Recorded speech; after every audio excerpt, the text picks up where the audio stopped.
myself. I've been in different opportunities. Anyone here been in this industry besides Empower Network before we conceived this idea? Oh, yeah. A lot of us, right? So I struggled for 5 years. Yep. David Gadici, give it up for him. He's a deaf man. That's a badass.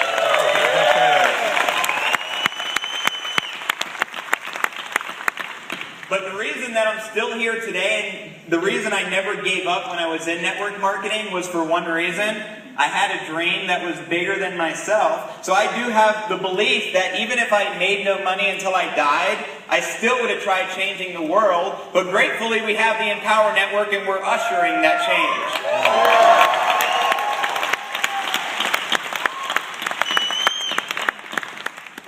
I want to tell everyone a story, okay? It's about this incredible runner by the name of Ben.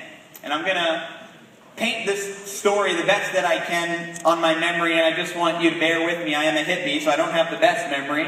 Is that okay?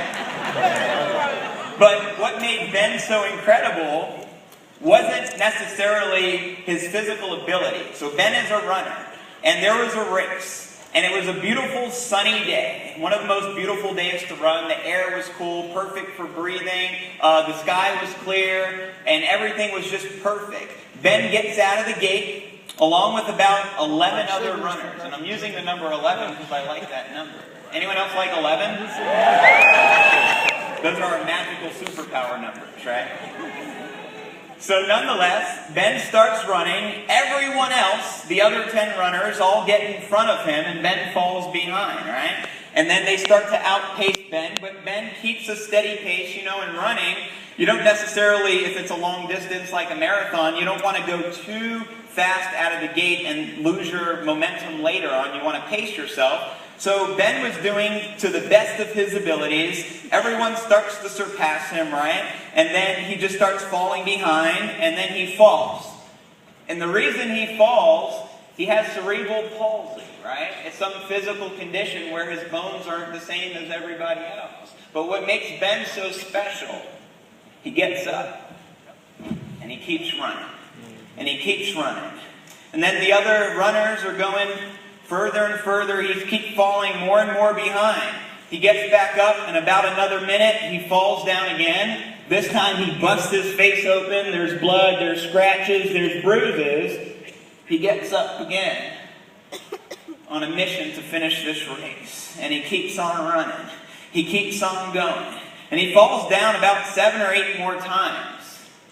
So what makes Ben so incredible is his ability to keep getting back up. The rest of the racers that are running, they finish the race. And Ben is still probably about 15 or 20 minutes behind. But guess what? Ben continues to run. And continues to run because he's not competing against all the other runners. Do you know who he's competing against? Himself. And because of that, the other runners finish the race, and then they help him and they run with him even though the contest is over. Do you want to know why?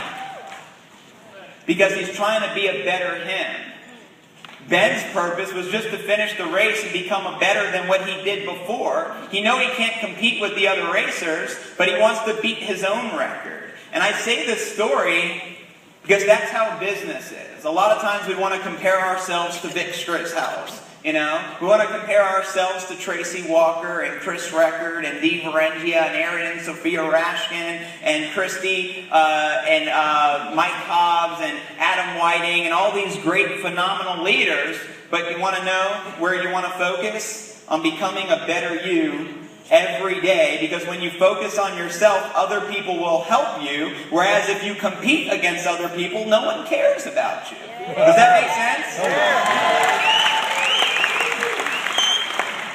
So I want to try something. There's like 6,000